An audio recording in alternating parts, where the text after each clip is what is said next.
Depending on who you ask, people either love or hate the XXL/XXS update in Pokemon Go. I happen to fall in both camps. I initially didn't love the update, as it meant more mons to keep in storage in case they ever became relevant. That was until I caught my first Chibi Shadow Derpnite. Chibi is Japanese for small, and today's video, as the thumbnail implies, is all about the small but mighty. A word of caution to the wise, I would not recommend this team for climbing, as all 3 mons fall just outside the top 100 on PV Poke. But if you want to enjoy some battles featuring the tiniest of dynamic duos, then find a good place to kick it as I present to you the Chibi Knights. This is a video that I've been wanting to make for quite some time. Unfortunately, not all 3 mons on this team are Chibi. They're not all small. Swampier just happens to be regular size, you know, him a grown-ass frog. I don't know what he is. But Machamp and Dragonite, once I caught Shadow Machamp, I knew that I wanted to make this video. Obviously, this team is sort of an ABB style team where you're trying to bait out the fairy type. Swampier isn't exactly the best response to a fairy type. If you do want to run something a little bit more meta that might help you climb, definitely consider running Empoleon in the lead rather than Swampier, and also any other mon that falls inside of the PV Poke's top 100. We are running some unconventional movesets on this team, which makes sense given that it is an unconventional team. We have Sludge instead of Earthquake on Swampier. I figure for any Giratina leads that I see, I'm going to safe swap Dragonite almost immediately, because that seems to be the way that this team has worked out the best for me. We don't have exactly anything to hit Giratina with, but those teams aren't impossible. In this first battle, we are rocking Earthquake because I was still getting used to what I wanted to do for this team, for this exact line. Giratina has been massacred into the ground. Its hardest hitting move, or its same type hitting move of Dragon Claw, is now, I believe, 7 Shadow Claws to the first one. So as long as we shield, and then it's 6 to all the others. So as long as we shield the appropriate moves, we're doing pretty fine. In this first battle, we're obviously, it looks like we're going to come out on top. Chibi Dragonite just happens to have enough health left in the tank in order to take out Empoleon. This second battle is what I was really looking forward to. If you peep the name of the trainer, it's like Only Tiny TSM. All of these mons, and it took me a quick minute to realize that I was facing an opposing small team of Chibi, whatever the opponent's Chibis are. That's a small muck. I didn't notice it at the time until watching the video back, watching the battles back. But that is a tiny little ass muck. And I believe that this trainer is going to let this go and trust in Annihilate, since I didn't exactly have the strongest choice to it. But look how hilarious this is. Swampier looks gargantuan across from Annihilate. And I can't exactly bring in Machamp because I would be kaput and totally cooked. That is not exactly something I want to do.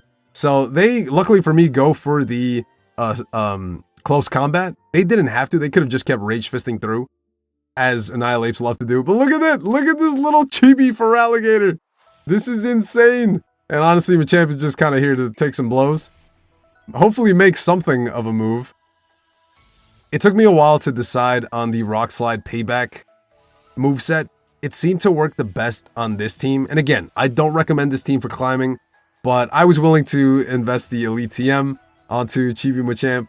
And we are fortunately going to come out with the win. I think had my opponent gone for the Rage Fist, we might have been we might have been cooked, honestly. But luckily for me, they didn't. But we did get to see 2 Chibi teams with a total of 5 Chibi Pokemon, which makes me want to get a Chibi Swampier or something that I can use in the lead to protect these back 2 mons that are incredibly weak to Fairy and just overall frail. The way I was playing out the Belly Bolt lead before was building up to the Earthquake, and when I had Earthquake on it, every Belly Bolt and their grandmother kept shielding that damn move. So I was getting really frustrated. I figured, you know what? Hydro Cannon hits hard enough. Belly doesn't exactly have anything to hit me with.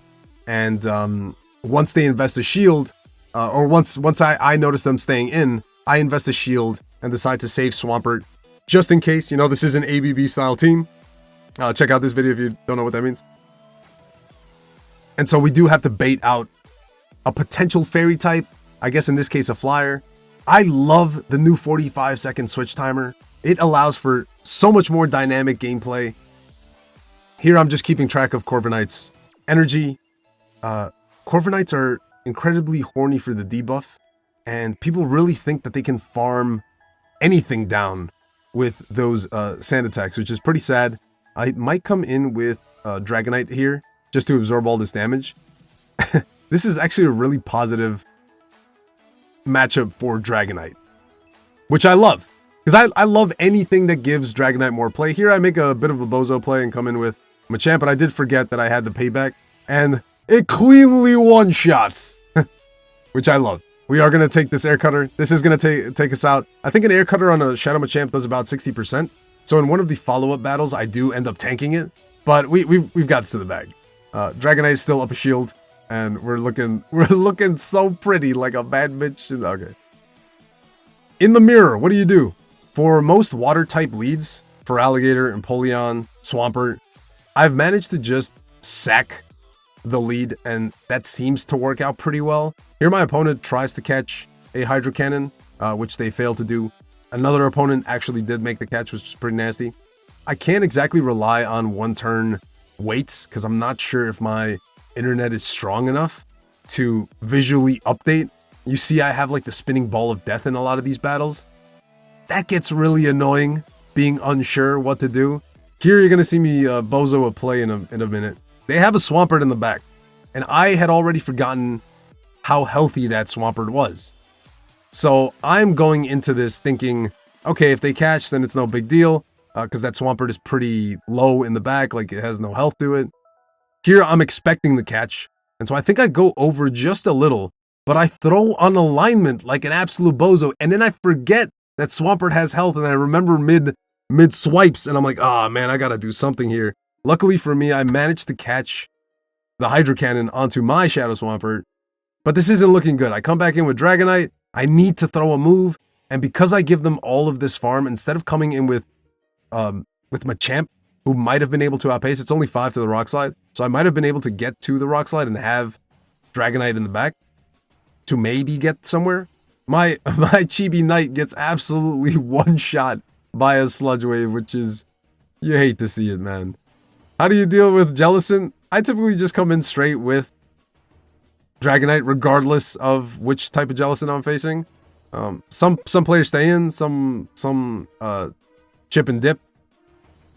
This one decided to farm up some energy and then come in with Skeledirge. Unfortunately, you don't really have anything threatening to hit Skelly with anymore. Luckily for me, my partner seems to be farming up a boatload of energy. They're at 100 energy now, and I make the biggest mistake of my GBL career so far. I let them... I figured I needed to save Dragonite since they were slow to the swap. And yes, I could have saved it. But my opponent invested 2 shields. It would have cost me nothing to invest a shield into Dragonite, or hell, both shields, and just farm that thing down. At best, the Jelly would have gotten off a Surf, and then I would have had a pretty healthy Dragonite instead of sacking it to the Pokegods. Now I'm going to have to invest this. I'm expecting the combo play. I can't farm up too much energy because I don't know if they have Sludge or Frenzy Play. Actually, they did have Sludge Bomb, but I had lost slight track of their energy. I could have done one more, but I wasn't entirely sure. And here, I know the combo is coming, but I can't exactly afford to take a move. As you can see, I build up to the payback and I go 1 over. And I happen to survive on 1 HP in a dream. And I go for the payback only for science. I just wanted to see how much it would do, and it wasn't enough. Which is pretty sad. I elite TM'd that move, and it didn't do diddly squat for me. Corviknight leads are pretty okay for Swampert. I think, for the most part, this is exactly how I want to play it. Soft lose the lead and then come in with Dragonite and farm it down. Machamp is ranked 100 on PvPoke. Swampert is like in the 200s maybe, or I might be capping. And Dragonite is like 129. As soon as Corviknight invests a shield, I'm good. This is all I wanted. I just need some sort of advantage. They try to snipe me down. Not that I was going to snipe them, but we do simultaneous swap, which is great. Luckily for me, my opponent goes for changing scales, clanging scales. I didn't know what that move was until right now. Like, not as recording it. I meant as I was doing the battles. I was like, oh, it debuffs your defense, not my defense. It was a pretty funny realization. Then they come in with Feraligatr, and thanks to the 45-second switch timer, I can get the hell out of here. I don't want to give Feraligatr a massive lead. I know Corviknight might get to a move. I'm hoping that this Rock Slide KOs, but even if it doesn't, it's not the greatest, it's not the worst thing in the world. They're only at an Air Cutter, and this is how much it does. It's not too much. It's respectable damage, but enough where Machamp, even a Glassy Shadow Machamp, can survive. Here, what I'm going to try to do is, I believe I go for the payback almost immediately. I had lost slight track of their energy, but I think they're 1 or 2 away from the next Hydro Cannon, and then I'm going to come in because I notice how much health I still have on Dragonite, and I figured it would be easier to snipe them with Dragon Breaths than it would be to try to karate chop them down. Even though Shadow Machamp is strong, he ain't that strong. Here I'm always building up to the Earthquake or a potential Earthquake, because I know that an Earthquake would do a substantial amount of damage, and my opponent might want to respect it. Here they disrespect it by catching it off Feraligatr, and I need to get this energy off, regardless, because I don't exactly have a hard response to Feraligatr, but now I can. I think I might make a mistake. No, okay. My opponent makes a mistake by overfarming way too much, allowing me to get to the Thunder Punch, and now they have to invest energy if they want to get that off, and they do, and now I can farm them down. Swampert doesn't exactly have anything super threatening to hit me with, but again, the 45-second switch timer is up, and my opponent is able to escape, which is awesome. Like, the play just seems so much more fluid. And here I was hoping that I could possibly catch on my Swampert, but it wasn't going to happen. But here I make a pretty okay play. I figured they would go for the Brutal Swing immediately instead of farming down. I'm not sure if this is going to help me or hurt me. Luckily for me, or unluckily, my opponent decides to stay in. Maybe so that they don't have to hard lock themselves in and potential catch on Feraligatr later in the game. So I'm watching for that, and I'm just going to keep over farming. My opponent probably thought I had Cross Chop or Dynamic Punch or something, but I have an unconventional moveset, so I was never going to throw that unless I was sure that they wouldn't be able to catch it on Feraligatr, because that would have been hilarious. How much is it? It's like 80 energy for payback down the drain if they manage to catch it. So again, this lead is pretty okay. I wouldn't call it great. 2 Hydros don't KO, and if your opponent isn't playing around and actually goes for the correct move, which is payback, not stop going for the Air Cutters, you dumb metal bird. Oh, they have Sky Attack. Never mind, I forgot. Here they're in perfect farm down range. I managed to farm them down before words. They come in with Belly Bolt. I'm going straight for the superpower since I noticed that they had Sucker Punch, and I figured I'd rather take the Sucker Punches on Machamp. And here you can see I am completely hard walled. I almost top lefted because I figured there was no hope, no prayer for me. Why? Like, everything is resisted. They're likely going to save shields for the Belly Bolt. And then I realized they're likely going to save shields for the Belly Bolt. So I might as well go for the harder hitting move, and they let it through. And thankfully it almost cooks them. Here do I call it? Oh, last second I figured I should save it, which was probably the smart idea in retrospect, because those Sucker Punches would have added up. And I have 2 shields to get through, and in the moment I'm thinking, you know what, I'm just going to farm them down. And I'm like, no, like, Dragonite's pacing is so much better than it's ever been. I need to strip shields off of them. There, I believe my opponent paused for a brief second to make sure that I didn't catch, but because they paused, they allowed me to get that move off, and then I was able to catch onto Machamp, and that cost them the game. I should have lost this game. I have the superpower loaded. I wasn't aware how much energy Virizion had, so I just threw the full scent of superpower just to guarantee the knockout. But I believe my opponent had that match. Had they just played it out, I don't even want to say better, but maybe they were overthinking it. This is a really trash lead, especially against the non-Shadow. The Shadow, you know, obviously 2 KO, but here you're going to see this Sludge doesn't do nearly enough as much as a Hydro Cannon does, which is kind of sad because, you know, Swampert's part ground type. Here I lose CMP, and this is perfectly fine for me. I'm just going to come in with Dragonite, invest a shield, and I think I'm sitting okay. I think I'm in a good spot. I'm not entirely sure. They started overfarming way too much. I probably should have dumped some energy before, because like that was a godsend. They did not have. They could have gone for a Hydro Cannon, and I would have respected it. But they come out with a Florges, and as you can probably tell, this is gonna be GG's, because I have Nothing I can threaten this beautiful, majestic flower who hasn't had his calm day as of recording this video yet. But, and then they bait me like a savage with a Trailblaze for a fraction of a second. I was like, you know what? Let me just let it go. Let's see what Machamp can do. Had I called that, I would have stripped the shield and I would have had the 1-to-1s. I probably still would have lost since Rock Slide takes 5 to get to with her Karate Chops. But it would have been a little bit closer. So I was really sad about that game. See if we can have some redemption. Another Corviknight. How exciting. This is what I hate about the Ultra League. It's just the BS BBML meta. And to anybody that plays the BBML meta, obviously, you know, to each their own. I don't like it. I think it's a cop-out. But I feel like if you're initially starting to learn the game, then you're probably better off using BBML. The basic, you know, basic meta mons that you see on PV Pokes, like top 10, top 20 list. Because that's how you learn. You'll get better as a battler, and then you can start trying spicier stuff. I don't like taking the easy way, clearly. So I'm trying past the 100s in order to climb some elo. We did go negative for the day, slightly negative. They catch on a Corviknight, which is fine. Belly Bolt really has nothing to threaten Machamp with anymore. I am going to keep farming to just before they get to their next move, which I believe is an air cutter on this one. They shield, and this is fine. I'm obviously going to let it go since I am dead. But they undercharge, and they're going to allow me to get this Thunder Punch off. I again throw just before they reach to their next move to try to optimize as much energy as I can. Now I'm just going to full send the superpower. My opponent realizes I am close, so they throw a discharge, not a parabolic charge. I think that's what wins me this game, is the fact that they have discharge and parabolic charge. I guess Zap Cannon takes way too long to get to, but I still think you should build the parabolic. I guess it's slightly more energy. They do end up having it, and then I'm waiting for them to top left. They don't top left, so I'm full sending the payback as revenge for taking us out earlier in the game. This is, I believe, the last battle of the video. Another Belly Bolt.